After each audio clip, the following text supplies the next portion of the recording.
Halo semuanya, selamat datang kembali di Wawasan Cerdas. Hari ini kita bakal bongkar habis-habisan sebuah permainan catur geopolitik yang lagi panas-panasnya di Selat Hormuz. Kenapa ini penting?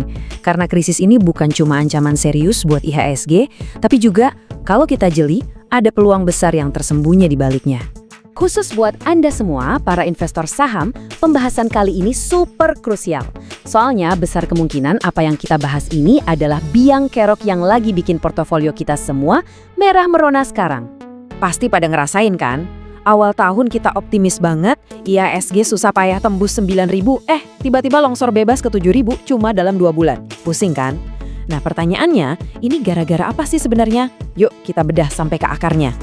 Ternyata setelah ditelusuri, biang keladinya itu bukan karena fundamental ekonomi kita jelek, bukan.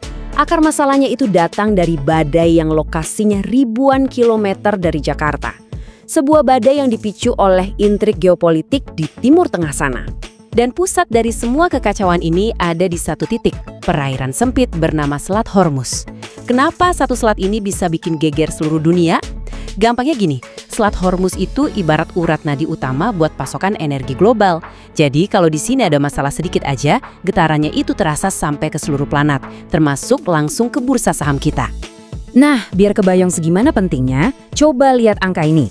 Setiap hari, ada 20,3 juta barel minyak mentah yang lewat selat ini. Itu sama dengan 1/5 dari total kebutuhan minyak seluruh dunia. Jadi bisa dibayangin dong, begitu Iran ngancem mau nutup jalur ini, pasar global langsung panik total. Dan ini bukan sekedar gertak sambel loh. Lihat aja data dari Lloyd's List Intelligence ini.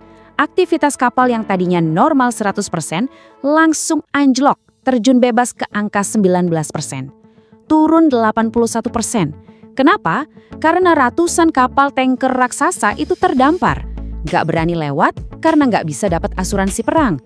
Ini namanya kelumpuhan logistik skala masif. Tapi Anda tahu kan, di tengah setiap kekacauan selalu ada pemain besar yang justru melihat peluang. Dan dalam kasus ini, Amerika Serikat, di bawah komando Donald Trump, melakukan manuver yang disebut beberapa analis sebagai strategi dagang kecemasan. Gimana caranya krisis malah diubah jadi keuntungan? Ada sebuah analogi yang tajam banget dari sebuah forum pasar modal. Manuver Amerika Serikat ini diibaratkan kayak preman kampung. Dia yang bikin suasana jadi mencekam, bikin semua orang takut, terus dia datang nawarin solusi. Nawarin jasa keamanan, bertarif premium, dalam bentuk asuransi resiko politik dan pengawalan angkatan laut. Tentu saja, biayanya dibebankan ke pasar. Jadi, kalau kita rangkum, permainannya jadi kelihatan jelas banget. Pasokan dari Rusia kena sanksi, Venezuela dikunci rapat. Nah, yang terakhir, pasokan dari Timur Tengah sekarang terblokir. Terus siapa yang tersisa jadi pemain utama? Ya Amerika Serikat. Mereka berhasil menyingkirkan semua pesaingnya dan jadi pemasok dominan yang bisa mendikte harga seenaknya. Oke, dari tadi kita ngomongin politik global. Sekarang mari kita tarik benang merahnya ke sini, ke Indonesia. Gimana caranya konflik yang jauh banget di sana bisa punya efek domino langsung ke pasar saham kita dan yang paling penting, ke isi dompet kita masing-masing? Biar nggak ngawang-ngawang, kita pakai studi kasus nyata aja ya. Kita bedah salah satu emiten raksasa di bursa kita, PT Chandra Asri Pacific atau TPIA. Ini contoh yang sempurna banget buat lihat gimana krisis global itu jadi kerugian real di dalam negeri. Rantai masalahnya tuh begini. Pertama, TPIA terpaksa umumkan force majeure atau kondisi kahar. Kenapa? Simpel, karena kapal yang bawa bahan baku utama mereka itu nyangkut, nggak bisa lewat Selat Hormuz. Akibatnya apa? Ya jelas, operasional pabrik mereka langsung macet. Dan ujung-ujungnya, margin laba perusahaan langsung tergerus habis. Masalah di TPAI itu baru puncak gunung esnya. Coba kita lihat gambaran besarnya yang lebih bikin merinding. Sekarang ini, cadangan BBM nasional kita cuma cukup buat 20 hari. Kalau harga minyak dunia sampai tembus $100 per barel, skenario terburuknya, harga pertalite di pom bensin bisa dipaksa naik sampai 20.000 per liter. Kalau ini terjadi, kepanikan massal bisa memicu otoritas bursa melakukan trading hold, alias perdagangan saham dihentikan total. Ini namanya resiko sistemik. Oke, setelah dengar semua ancaman tadi, tarik nafas dulu, jangan panik. Sekarang kita masuk ke bagian yang paling penting buat kita sebagai investor, di mana letak peluangnya di tengah semua kekacauan ini. Yuk kita susun strateginya. Prinsip dasarnya itu sederhana dan nggak pernah berubah. Ingat ini baik-baik. Di setiap krisis, uang itu nggak pernah hilang. dia cuma pindah tempat. Nah, perpindahan arus dana atau flow of funds inilah yang harus kita ikuti. Tugas kita adalah jadi detektif dan cari tahu kemana uang itu mengalir. Nah, ini dia contekannya. Di kolom kiri, ini sektor-sektor yang sebaiknya kita hindari dulu, yang ketergantungan impornya tinggi dan yang sensitif sama biaya logistik. Sekarang lihat ke kanan. Ini yang patut dipertimbangkan, emiten substitusi dan energi. Saham-saham migas seperti MEDC, E-Energi, Akra, sampai Elsa, ini berpotensi kecipratan sentimen positif. Nah, ada satu yang spesial, Pegas. Kenapa? Karena mereka punya aset ladang gas di Texas, Amerika, yang lagi jadi pusat produksi. Ini bisa jadi sumber windfall profit atau keuntungan durian runtuh buat mereka. Jadi, semua biaya ekstra yang kita tanggung ini, baik sebagai konsumen atau sebagai investor, sebenarnya bisa diringkas dalam satu istilah, pajak perang. Ini adalah biaya siluman dari konflik yang terjadi jauh di sana, tapi efeknya langsung mengerus daya beli kita dan menekan keuntungan perusahaan-perusahaan di IHSG. Jadi apa intinya yang bisa kita bawa pulang? Pertama, tetap rasional, jangan panik. Kedua, lindungi nilai portofolio Anda, lakukan hedging kalau perlu. Dan yang ketiga, yang paling penting, jadilah investor yang cerdas, yang bisa melihat kemana arus uang mengalir dan memanfaatkan peluangnya. Tapi tunggu dulu, analisis kita belum selesai sampai di sini. Konflik ini masih punya efek domino lain yang gak kalah seru buat dibahas. Di pembahasan selanjutnya, kita akan kupas tuntas gimana mandeknya pasokan gas LNG dari Qatar justru bisa memicu pesta pora buat saham-saham batubara di IHSG. Pastikan Anda nggak ketinggalan ya. Sampai jumpa! Oke, selamat datang kembali. Buat Anda para investor, kita tahu ya, kunci kemenangan itu ada di kemampuan kita melihat koneksi yang, nggak kelihatan. Nah, hari ini kita bakal telusuri jejak satu serangan drone di Qatar yang entah gimana kok bisa-bisanya memicu pesta pora di IHSG. Yuk kita bedah bareng studi kasus yang super menarik ini. Kalau Anda ingat, di pembahasan kita sebelumnya, kita udah ngobrolin gimana konflik di Timur Tengah itu udah kayak permainan catur geopolitik yang dampaknya langsung terasa ke IHSG. Nah, hari ini kita akan lihat salah satu bidak catur itu jatuh dan memicu efek domino yang luar biasa. Ini dia pertanyaan utamanya. Serangan drone di Qatar sama pesta saham batu bara di Jakarta. Kelihatannya nggak nyambung banget kan? Tapi, ya gitu, di pasar global semuanya itu terhubung. Ada benang-benang tak kasat mata. Sekarang, ayo kita urai benang itu satu persatu dan kita lihat gimana efek dominonya bekerja. Semuanya itu berawal dari satu titik. Satu titik yang sangat-sangat krusial buat rantai pasok energi di seluruh dunia. Coba deh bayangin, jantungnya pasokan gas dunia, tiba-tiba aja berhenti berdetak. Produsen LNG paling besar di planet ini lumpuh total gara-gara serangan drone. Ini bukan cuma gangguan biasa loh, ini benar-benar peristiwa bersejarah. Soalnya ini pertama kalinya dalam 30 tahun terakhir, fasilitas segede ini harus stop operasi. Dan ya, seperti yang bisa kita duga, domino pertama pun langsung tumbang, memicu kepanikan massal di seluruh pasar energi dunia. Biar kebayang skala masalahnya, fasilitas Raslavan ini bukan pemain kecil. Mereka itu menyumbang 1/5, itu 20% dari seluruh pasokan LNG global. Coba bayangkan, 1/5 pasokan energi dunia mendadak hilang dalam sekejap. Ini sih resep bencana buat pasar. Dan pasar pun bereaksi persis seperti yang kita duga, panik total. Grafik ini adalah visualisasi dari kepanikan itu. Harga gas di Eropa langsung melesat hampir 50% dalam satu hari. Di Asia, lonjakannya nggak kalah gila, sampai 39%. Seluruh dunia langsung berebut cari pasokan.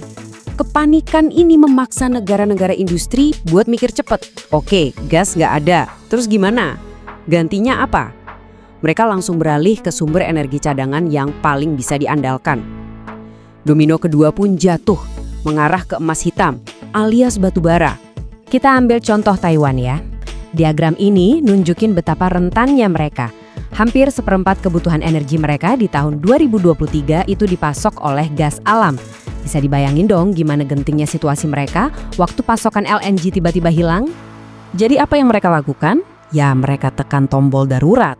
Otoritas Taiwan langsung mengumumkan bakal segera menggenjot penggunaan pembangkit listrik tenaga batubara mereka. Tujuannya cuma satu, supaya roda ekonomi tetap berputar. Dan ini dia efek lanjutannya. Permintaan yang tiba-tiba bergeser dari gas ke batubara ini langsung memicu ledakan harga si emas hitam. Harga acuan Newcastle melonjak lebih dari 10% cuma dalam satu hari. Ini lonjakan harian paling tinggi dalam hampir 3 tahun terakhir. Nah, sekarang kita bawa cerita global ini pulang ke rumah. Domino terakhir jatuh tepat di lantai Bursa Efek Indonesia, memicu apa yang bisa kita sebut sebagai pesta pora. Kutipan ini merangkum semuanya dengan sempurna. Krisis di belahan dunia lain ternyata jadi katalis positif yang sangat kuat di sini. Ini semacam berkah yang nggak terduga, sebuah peluang jangka pendek buat emiten-emiten batubara kita. Dan pasar nggak butuh waktu lama buat merespons. Dan inilah hasil nyatanya buat para investor di IHSG. Saham-saham yang mungkin tadinya kurang dilirik, tiba-tiba jadi primadona. Lihat aja AAD, PTBA, sama ITMJ yang langsung terbang. Sentimen positif ini menyebar cepat banget, bikin seluruh sektor batubara jadi sorotan. Oke, kita udah paham nih apa yang terjadi. Pertanyaan selanjutnya buat Anda sebagai investor adalah, terus sekarang harus ngapain? Nah, ini adalah momen di mana kita harus berpikir jernih dan rasional. Disinilah investor cerdas itu diuji. Kita harus bisa bedain mana euforia sesaat yang cuma dipicu sama berita heboh dan mana fundamental jangka panjang yang jadi penopang nilai aslinya. Rally yang lahir dari rudal memang bisa naik secepat roket, tapi bisa juga jatuh bebas tanpa ada peringatan sama sekali. Karena gini, kita jangan sampai lupa sama gambaran besarnya ya.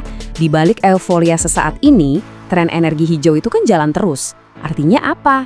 Ya artinya proyeksi permintaan batubara jangka panjang itu ya terus menurun. Nah, belum lagi kalau kita lihat ranjau di dalam negeri, ada soal regulasi produksi, tarif ekspor, sampai kebijakan DMO yang, bisa meledak kapan aja dan langsung menggerus profit. Jadi, apa pelajarannya buat kita? Ini dia panduan taktisnya. 1. Latih diri kita untuk mengenali efek domino dari peristiwa-peristiwa global. 2. Kalau ada kesempatan, manfaatkan momentum kenaikan harga untuk keuntungan jangka pendek. Tapi yang paling penting, langkah ketiga, harus disiplin buat profit taking. Jangan sampai kita ikut-ikutan terbawa euforia. Jadi, krisis Qatar ini memang membuka jendela peluang jangka pendek. Tapi sementara satu domino sudah jatuh, ada domino lain yang jauh lebih besar yang mulai goyah di dalam negeri. Nah, di segmen berikutnya, kita akan bahas alarm merah buat IHSG dan APBN kita, yaitu ancaman defisit anggaran dan efek domino dari kasus force majeure TPIA yang dampaknya bisa sistemik. Ini pembahasan yang penting banget dan jangan sampai Anda lewatkan. Oke, kita ketemu lagi. Dan kali ini situasinya genting banget. Ini benar-benar alarm merah ya buat indeks harga saham gabungan kita dan juga buat isi brankas negara. Ini bukan lagi sekedar berita perang nun jauh di sana, tapi udah jadi ancaman nyata yang mulai menggerogoti portofolio Anda. Yuk, kita bedah sama-sama. Coba ingat-ingat lagi pembahasan kita di segmen sebelumnya. Kita kan baru aja bahas soal efek domino krisis energi yang bikin saham-saham batu bara di IHSG itu pesta pora. Wah, suasananya optimis banget, seolah-olah cuan itu nggak ada habisnya. Tapi lihat sekarang, pestanya bubar, sentimen pasar itu berbalik 180 derajat. Cuma dalam sekejap mata, pasar yang kita kira kuat tiba-tiba hancur lebur. Pemain-pemain besar yang tadinya gagah sekarang kayak hilang di telan bumi. Dan ini bukan sekedar koreksi biasa loh. Coba bayangin, butuh kerja keras setahun penuh buat susah payah dorong IHSG nembus level 9.000. Tapi cuma dalam 2 bulan, semua itu lenyap. Indeks kita terjun bebas balik lagi ke level 7.000-an. Sakit kan? Nah, pertanyaan utamanya sekarang, gimana ceritanya perang antara Iran, Israel, sama manuver Amerika Serikat di Timur Tengah sana, yang jaraknya ribuan mil, bisa langsung menghantam dan bikin portofolio saham Anda di Indonesia jadi merah semua? Yuk kita telusuri jejaknya satu persatu. Oke, domino pertama yang jatuh ini bukti paling nyatanya adalah krisis yang menimpa raksasa petrokimia kita, PT Chandra Asri Pasifik atau yang kita kenal dengan kode TPIA. Disinilah kita lihat darah industri kita mulai berhenti mengalir. TPIA sampai harus mengumumkan status force majeure. Buat yang mungkin belum familiar, force majeure ini intinya adalah klausul hukum yang bilang, maaf, kami nggak bisa memenuhi kontrak karena ada kejadian luar biasa yang sama sekali di luar kendali kami. Dan kejadian luar biasa itu, ya perang.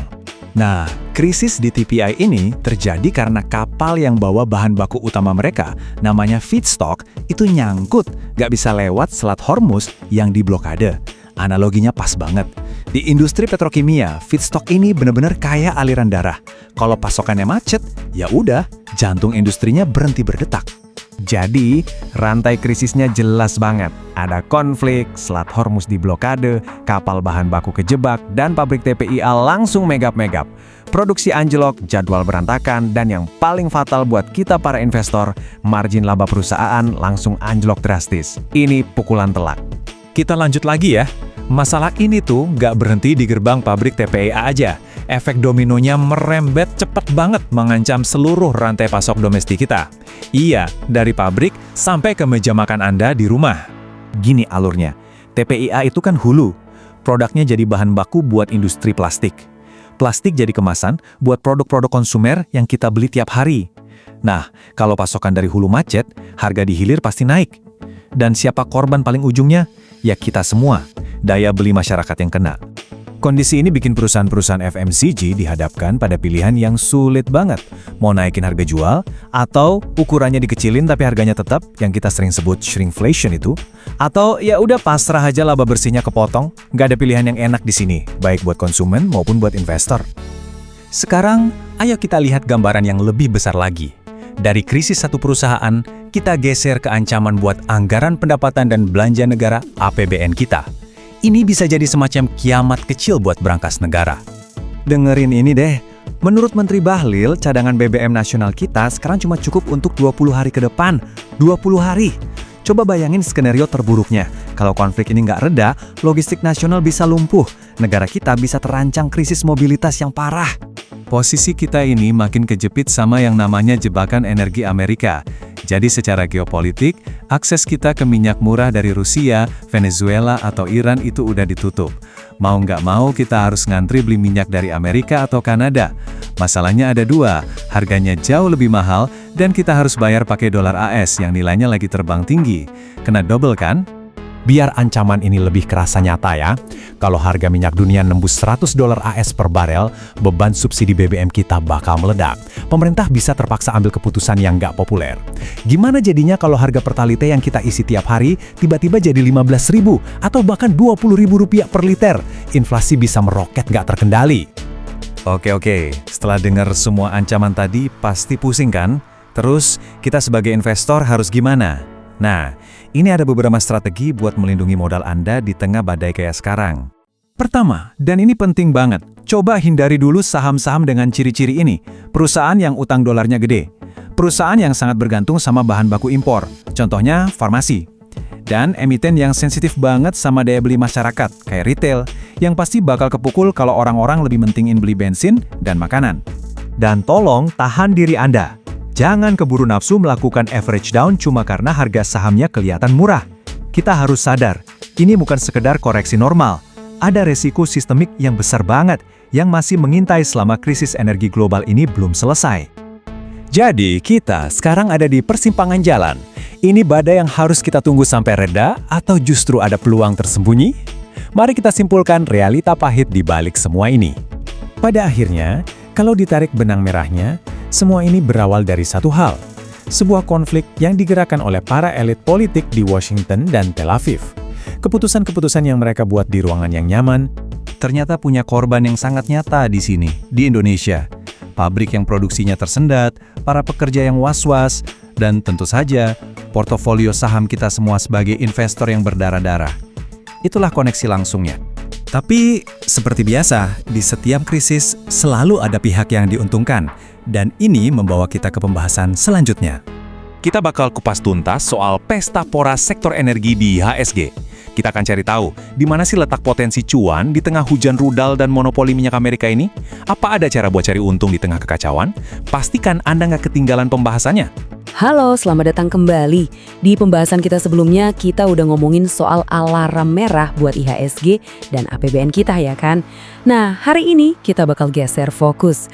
Kita akan coba berburu profit di tengah pasar yang lagi kelihatan suram. Karena percaya atau enggak, saat semua orang panik, ternyata ada satu sektor yang justru lagi pesta. Yuk kita cari tahu di mana peluangnya. Nah, ini dia pertanyaan utamanya. Saya yakin ini yang lagi ada di pikiran kita semua. Portofolio lagi merah, berdarah-darah, rasanya pengen panik jual semua kan? Tapi tunggu dulu. Investor yang cerdas itu tahu, di setiap krisis selalu ada peluang yang ngumpet. Tugas kita sekarang adalah nemuin peluang itu. Yup, di tengah lautan merah di market, ternyata ada satu pulau emas. Satu sektor yang justru bersinar terang. Mari kita bedah lebih dalam. Coba deh lihat kontrasnya. Ini bener-bener gila. Di satu sisi, sektor-sektor yang biasanya jadi andalan, kayak perbankan, konsumer, itu lagi babak belur. Di sisi lain, ada satu sektor yang seolah-olah nggak peduli dan malah lagi asyik pesta pora. Sektor apa itu? Ya, sektor energi. Perbedaannya kelihatan jelas banget di sini. Yang satu boncos, yang satu lagi terbang tinggi. Nah, pergerakan yang berlawanan arah atau divergensi ini bukan kebetulan loh. Ini adalah sebuah anomali yang pemicunya adalah kekuatan geopolitik global. Jadi, apa sih yang sebenarnya terjadi di panggung dunia? Jawabannya? Ini semua adalah bagian dari sebuah permainan catur geopolitik tingkat tinggi. Amerika Serikat sepertinya sedang menjalankan sebuah skenario besar untuk memonopoli pasokan energi dunia. Poin kuncinya di sini, jalur-jalur vital pasokan energi global itu lagi dicekik. Bayangin aja, Selat Hormuz yang jadi jalan tol buat sekitar 20% minyak dunia, sekarang praktis lumpuh karena konflik di Timur Tengah. Ini jelas menciptakan kelangkaan pasokan yang masif. Strategi Amerika ini bisa dibilang cerdas banget dan dieksekusi dalam 3 langkah simpel. Pertama, pasokan dari Rusia, pemain besar, di-cut lewat sanksi. Kedua, cadangan minyak raksasa di Venezuela itu dikunci rapat-rapat. Dan yang ketiga, pasokan dari Timur Tengah dibikin macet total lewat konflik. Nah, kalau 3 pemasok besar ini udah keluar dari permainan, kira-kira siapa yang tersisa?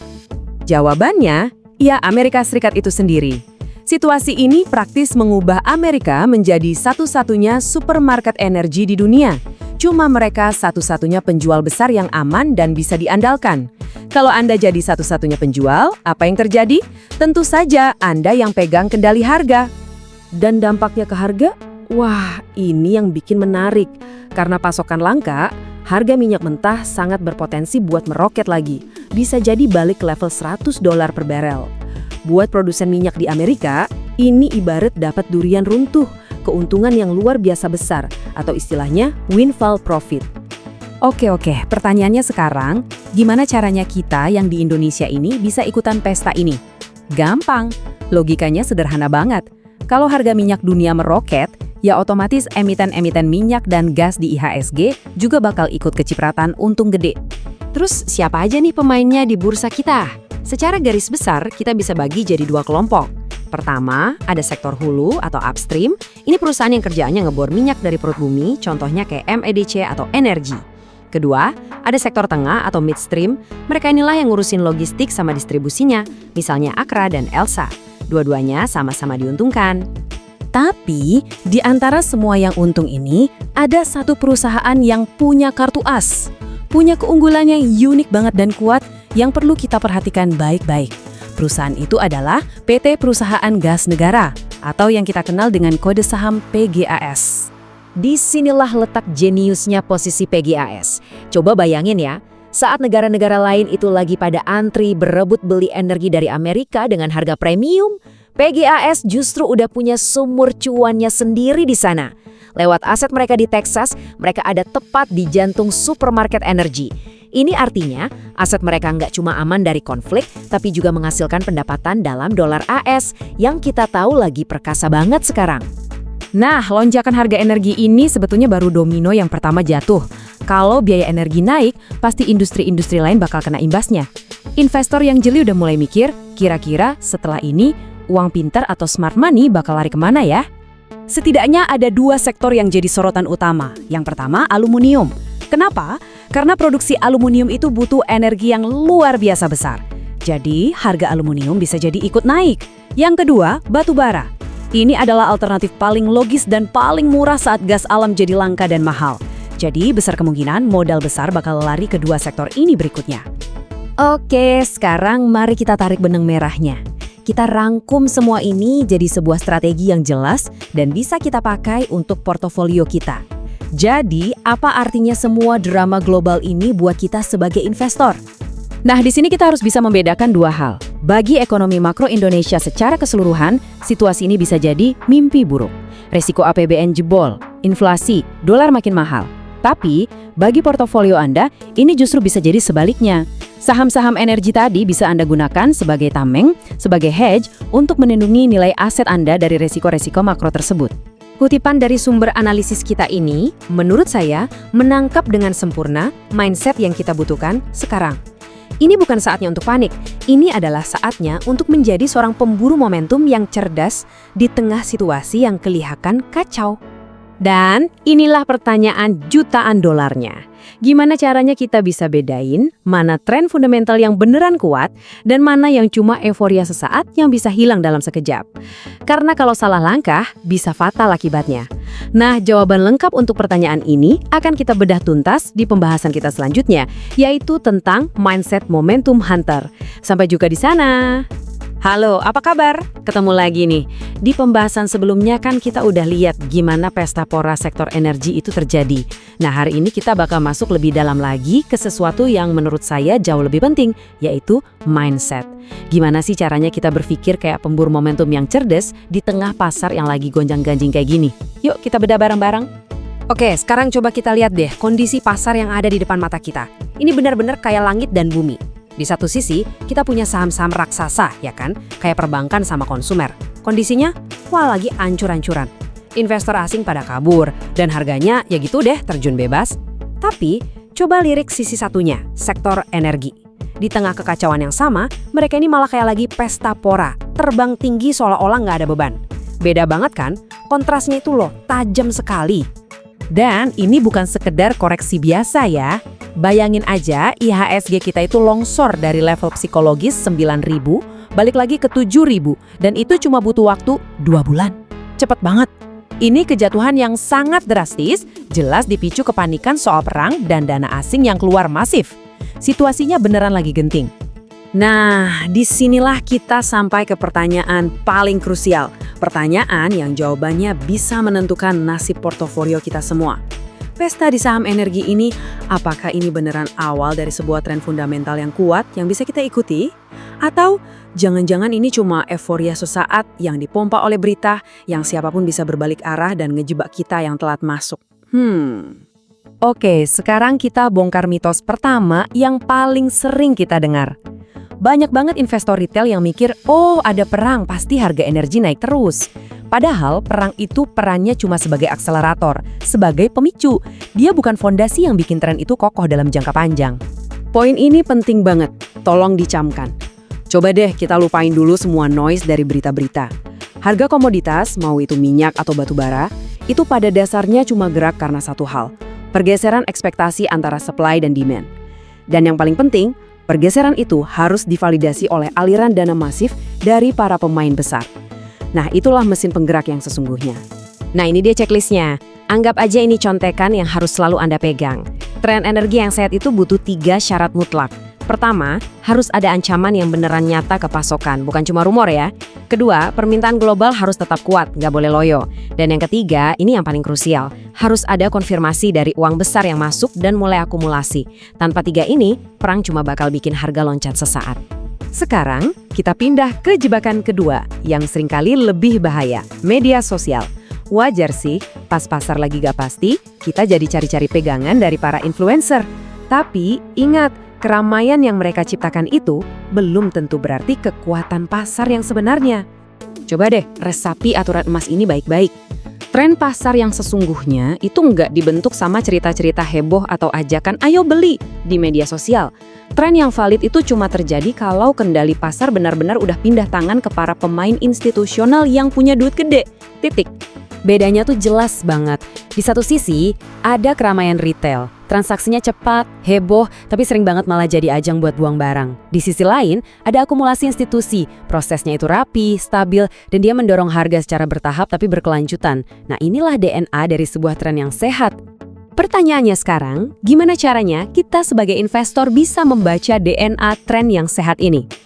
Oke, kita akan bedah caranya biar kita bisa jadi pemburu momentum yang rasional, bukan yang cuma ikut-ikutan karena emosi. Nah, ini dia kuncinya. Tren naik yang sehat itu biasanya ditandai dengan struktur higher high. Artinya, harga bisa nembus puncak sebelumnya. Tapi breakout atau penembusan itu sendiri belum cukup. Kata kuncinya itu satu, bertahan.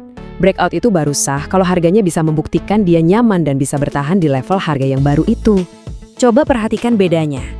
Yang di kiri itu jebakan euforia. Harga tiba-tiba melonjak kenceng, mancing orang-orang yang FOMO buat masuk, tahu-tahu harganya langsung anjlok sama kerasnya. Sebaliknya, yang di kanan itu tren yang valid. Harga berhasil nembus, terus dia santai dulu, istirahat sejenak, seolah-olah lagi bangun pondasi kekuatan, baru deh lanjut naik lagi. Nah, yang kayak gini nih baru jejaknya uang besar. Jadi, inilah perubahan mindset yang paling fundamental.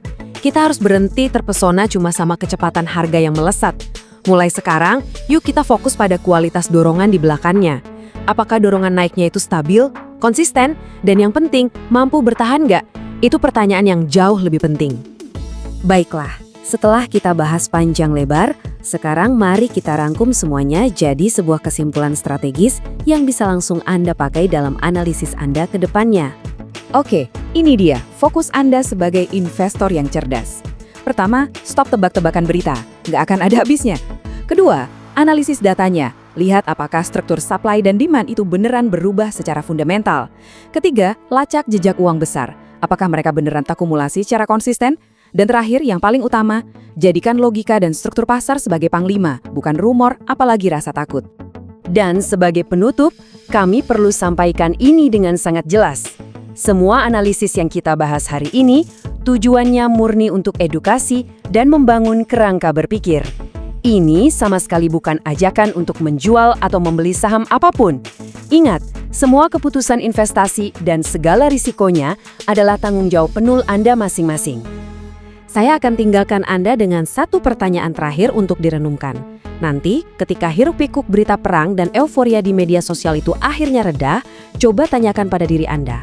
Fundamental apa yang sebenarnya tersisa untuk menopang harga saham tersebut?